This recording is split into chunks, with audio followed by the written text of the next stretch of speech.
Last time we talked about what an argument is and the two kinds of arguments, right? Deductive and inductive. And we talked about how our focus in this module is just going to be on deductive arguments and whether or not they are valid. If those concepts are unclear to you from the previous video, please reach out to me and so I can help you work through those terms. Otherwise, this video is not going to make any sense at all, and it's going to be a real challenge. Not being able to follow this stuff is not an indication that you're dumb or anything like that. This stuff is hard, and it's not necessarily all that intuitive. It's going to feel a lot like math, and that can be kind of scary in itself. But what we're going to focus on in this video is working through these so-called 5 famous forms. These are patterns that valid arguments will have. And so being able to spot these patterns when you're looking at arguments will tell you whether or not they are valid. So let's get started.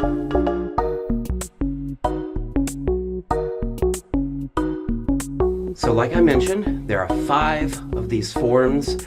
I should kind of clarify, valid arguments can come in a lot of different sorts of forms, but what you'll kind of find is they break down into these 5 general structures more or less.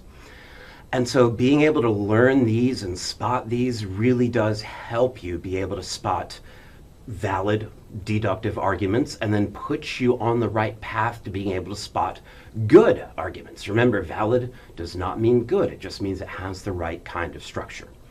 So these first 2 that we're going to talk about, they're very easy to get kind of mixed up.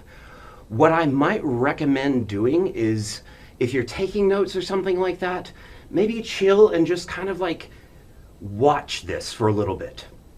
It's going to take some kind of maybe pausing the video, staring at the screen to see how all of this stuff works, how it comes together. This first one, modus ponens, this one's a little bit easier to pick up, but once we learn the second one, they're easy to get mixed up. It's easy to get the invalid forms mixed up, so we'll talk about that a little bit.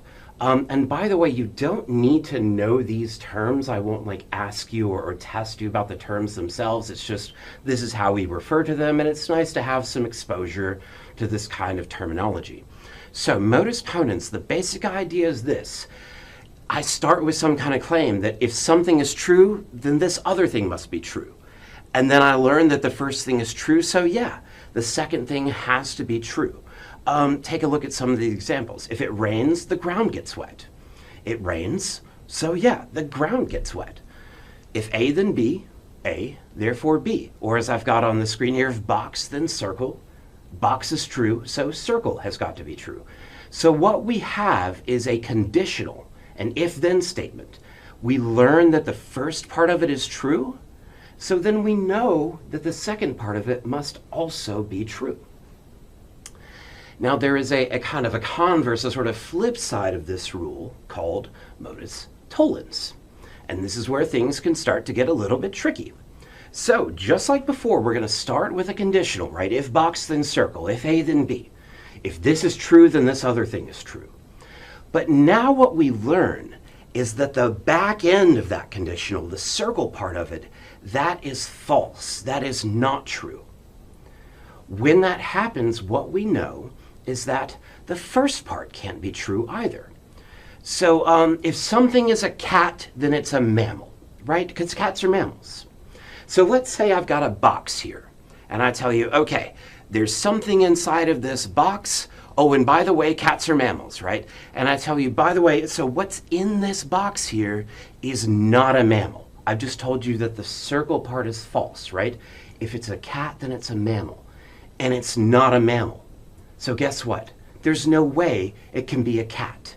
I don't know what is in this box, but it's definitely not a cat. Let's take a look at maybe this, the second one here, the second example. If you study, you'll pass. You did not pass, so you must not have studied, right? Because if you had studied, you would have passed. Now you can start to think, well, hang on a second, right? I studied for tests and I've not passed them. That's not true. Don't worry about if it's true or not, right? We're just going to assume that they are, because remember, we're just talking about validity. We're just talking about the structure of the argument. So if you're worried about that second example, I think you're right. You know, studying is not good enough to guarantee that you'll pass some test or exam. But what we do when we're talking about validity is we just assume that the premises are true and then see if the conclusion follows. It's only when we're talking about soundness that we'll ask, hey, is the premise actually true or not? So this second argument about studying and passing, it is valid. It just might not be sound, because studying is not, as we say, it's not sufficient for passing. It's not enough to guarantee that you'll pass. Now, I want to pay super close attention to this third example here. If Bob is on time, his boss won't fire him. This is a little bit tricky. In fact, it's a lot bit tricky, because I've got a not thrown in to the back of the conditional here. The way to think about this, at least for this course, let's treat Bob is on time as box, okay? So Bob is on time, that's box. So if box, then what's going to happen? His boss won't fire him. That whole thing is going to be circle. Let's look at what this premise says now. His boss will fire him. What was circle saying? It was saying he won't fire him. This is saying that that right there is not true. Circle is false. It is not the case that his boss won't fire him. And so what follows from this is that box, the first part, Bob being on time, must also not be true. So Bob must not be on time. This is something you're going to kind of need to stare at and work through for it to click for you. It can be helpful to sort of draw the boxes and circles around these things and just sort of fight with it. And again, I'm here, I'm available, I am happy to help. So please email, reach out on Canvas, message me, email me, whatever you've got to do to get in touch. I am more than happy to help you walk through this stuff. I know this stuff can be tricky. So I am here to help. It is like literally my job, and I love doing it. So that's modus ponens and modus tollens. They're easy to get mixed up. It's easy to get the invalid versions of these mixed up. So for example, let's go back to the modus ponens ones real quick. So let's suppose I had an argument here that said, if something is a cat, then it's a mammal. Fluffy is not a cat. So I've just said that box is false.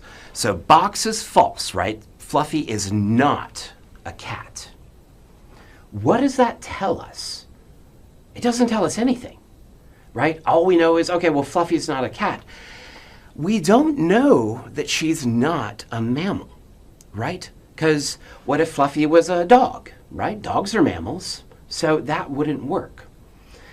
This is why these are easy to get mixed up, because you see, oh, so there's a not there, so it must be modus tollens. No, it's not modus tollens, right? Because modus tollens says circle is false, therefore box is false.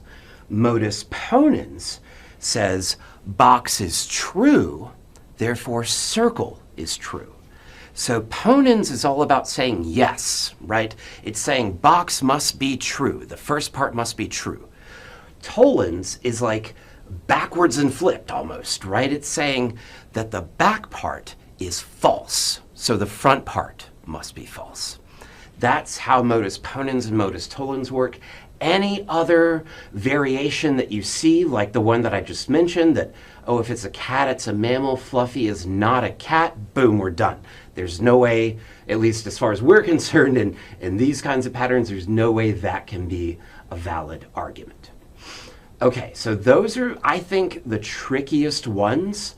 The rest of these, I think they kind of flow a little bit more naturally.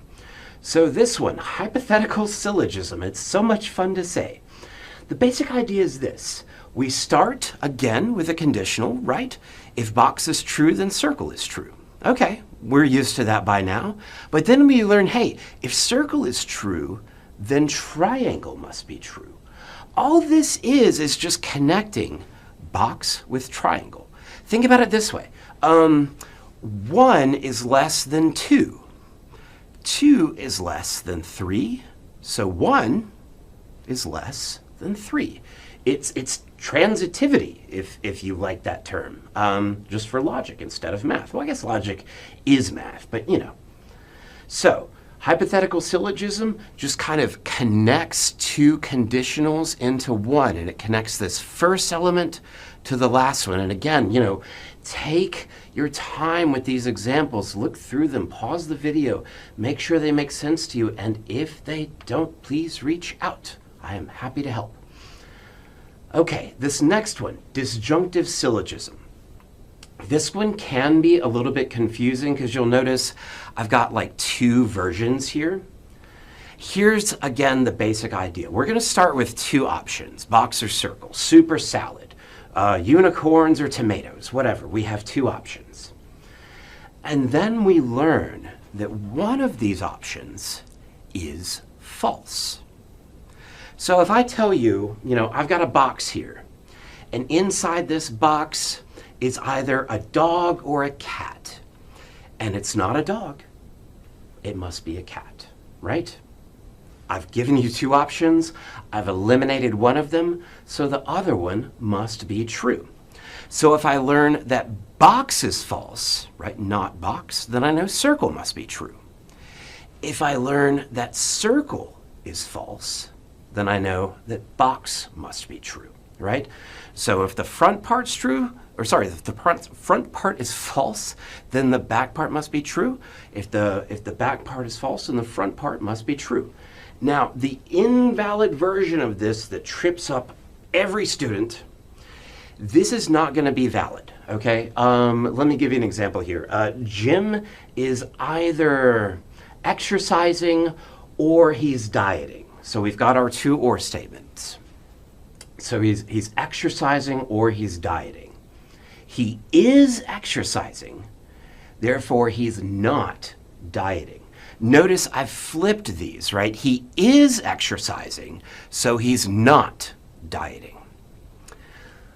I've told you that box is true, therefore circle must not be. That doesn't work though, right? Jim could be doing both things, right? He could be dieting and exercising at the same time. Plenty of people do both at the same time. This is what's called an inclusive or. One can be true, the other one can be true, or they can both be true. This is just how the or works in logic. So it is not a valid argument to say that, hey, box is true, so circle must be false. No, they could both be true. But if I learn that one of them is false, then I do know for sure that the other one is true. Now, a question that'll come up a lot of times that students will ask is, well, hang on, what if there's more than three options? It's a wonderful question. And what it means is that this premise right here is just not true, right? Our argument, it might be valid, but it's not sound, okay? So if it turns out that, hey, these aren't the only two options, box and circle, tomatoes and unicorns, whatever. If it turns out that there are more than two options, then this premise is just false. We'll have a valid argument, it just won't be sound, and that's okay. All we're working on right now is just spotting those valid argument patterns. Okay, we've got one more to talk about. This is the weird one. It's also not super common, so that's kind of good news. But let me try to make sense of it a little bit here. And what I might recommend first is sort of pausing the video, seeing if you can sort of make sense of all these shapes and colors, apply them to the examples down here, and see if you can fight through it a little bit on your own. It's always better, I think, sort of as a pedagogical tool to have students sort of, let me see if you can get this on your own, and then I'll come in and kind of, you know, curate what's going on here. So, what's going on here? We've got two if-then statements and an or statement. okay? Let's think about it this way. And actually, let's focus on the or statement first. So we've got two options here, box and triangle, okay? So what that's saying is either box is true or triangle is true. Let's try and get a grounded example here. Either in my box here that I keep mentioning is either a cat or a dog. So we'll use cat for box and dog for triangle. Okay. Now this premise tells me what's going to happen if it's a cat. So if it's a cat, it'll say meow. And if it's a dog, it will bark. Now we know that there's only two options because that's what this premise right here said. There's only two options, these two right here. That means there can only be two possible outcomes. Either circle has got to happen, either it's got to meow, or diamond has got to happen, it's got to bark. That's exactly what our conclusion says. It's either got to meow or it's got to bark. So again, in this box is either a dog or a cat. If it's was cat first? I can't remember anymore. But if it's a dog, it barks. If it's a cat, it meows. So this thing is either got to bark or it's got to meow, right? Two options, two outcomes. So one of those two outcomes must be true. Those are the five famous forms. This is all of them on one slide using our little box and circle. The little three dots here just is a shorthand way of saying therefore or so. You know, it's a way to identify the conclusion. And then the lines here are just used to separate, right? That's a premise, and then here's the conclusion. So it's just there to separate everything. It's going to be really, really important for you to have like a decent grasp of these forms and sort of a decent understanding, not just like of the form, but like why it works. Why is the conclusion guaranteed to be true if the premises are true? If you can fight through that stuff, this next section will be a lot easier to engage with because we're about to just get a bunch of practice with this stuff. Your first like genuine assessment in this course is going to be a sort of a quiz on just can you identify whether this argument is valid or not. So as we are getting practice in the next video, we'll be able to talk about it'll just be practice for this quiz that's coming up. Now the good news is I let you take this quiz as many times as you need to get a score that you're happy with. So I don't want you to freak out on me. I know this stuff is hard and we're sort of on like a rushed schedule. So, you know, I don't want to be a jerk about this, but I do want you to do your best to learn this stuff because we're just going to be talking about it constantly, right? We're going to be engaging with arguments, talking about whether or not they're valid. So it will be really important to your success in this course to be able to understand these concepts and see for yourself the structure of these arguments. So have this stuff, these five famous forms written down for next time, you know, somewhere on a separate piece of paper so that it's not on like your phone or your laptop and you're having to like go back and forth as we're trying to get practice here. Get these down and then I'll see you in the next one for some practice.